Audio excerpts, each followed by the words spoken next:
Hey, you alright? Like, person to person, just be honest. Are you feeling okay? You seem like your heart is really sore today. Like, it's a little too hard to just keep open for everybody. But that's okay.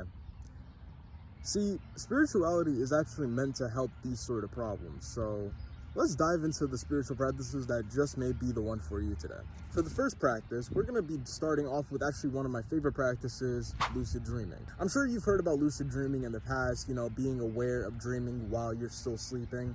It's actually a pretty powerful method of training your mind to be self-aware.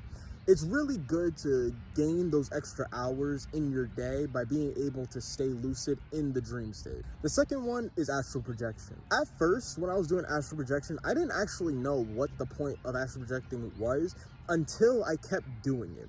See, instead of lucid dreaming where you kind of see results instantly when you get your first lucid dream, even after your first astral projection or outer body experience, you don't get the real reason or result as to why you're doing astral projection in the first place.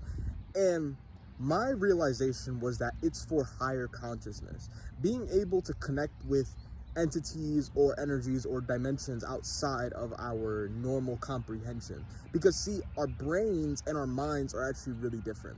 Our consciousness, or also known as the mind, can handle a lot more than what our brain can. So unlike lucid dreaming, where you're kind of limited to your brain's imagination or capacity, astral projection puts the limits away and you solely focus on what your consciousness can do and link to, which is pretty much anything. The third one, the most common one, is meditation. In a previous video, I was going through the different types of meditation that you can do, so make sure you go check out this video right here to actually learn more about how meditation works and what type of outcome you can achieve with meditation. Now, the fourth skill we're going to be talking about is Qigong or Tai Chi.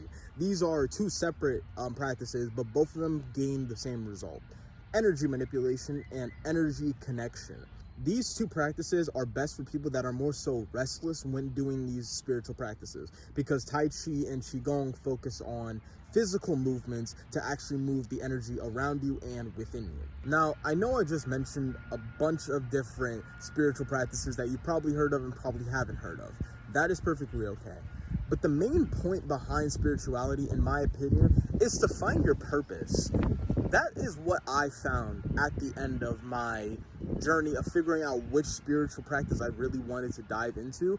I found my purpose as to why I wanted to get into this in the first place. So I hope you guys enjoyed. I hope you guys benefited from this video, and I hope you guys found some value in learning the new different types of practices in spirituality, because spirituality is a pretty big umbrella and you can get lost in it all if you don't understand what you're actually practicing. Stay tuned for the next one, and as always, stay frosty. Peace.